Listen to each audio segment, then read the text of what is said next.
Thanks, love.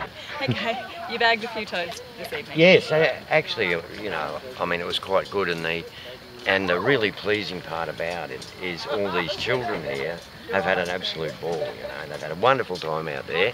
You know, I think there was more yelling and screaming than there was toad catching, but it was all, you know, it's all good fun, and they're also doing our country a favour. And people might feel, I guess, like they can't make much of a difference on an individual level. What do you say about that? Oh, with I think everybody has to have a positive attitude. I think, you know, if we go around saying, oh, we can't do this or we can't do that, then absolutely nothing will happen. Whereas if we have a team like this, then it's, you know, I mean, it's great. It's all good. Yeah.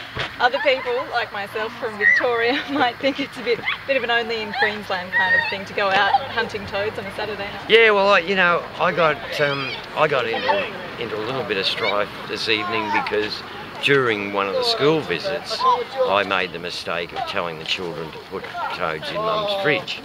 So some of the mums here are not very happy about what I had to say. However, we shall see what it's like tomorrow. And what do you think days like this mean for conservation? Oh, look! I think it's great because the main thing is to get young people involved in helping all of our wildlife. However, one message that we would stress is that even if they're toads, they all must be treated in a humane way. And how does that euthanizing process happen? What we would normally do is people would bring the toads in, then we would actually gas them just to put them to sleep, and then once they're asleep, then they go into the freezer. And what kind of damage do they do to the environment, to other animals' habitats? Oh, look, toads are probably one of the worst things that we've actually brought into this country, and we're just losing many of our native species. You know, whether it be birds, reptiles, mammals, they actually have an effect on everything, and even our own frogs.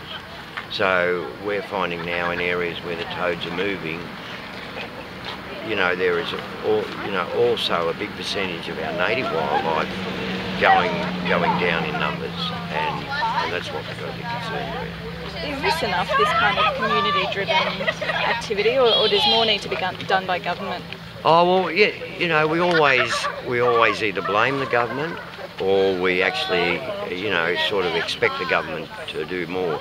But I can't see why the people themselves can't do what's happening now. And if you stop and think about it, if every Queenslander went out, caught a dozen or two toads, I think we'd win. Why do you think people hate them so much? Well, you know, I mean, it's hard to fall in love with a toad. They're probably not the prettiest thing you've ever seen. And usually once you pick them up, they pee on you anyway. So, yeah, but I certainly don't think that they're a cute animal compared to a frog.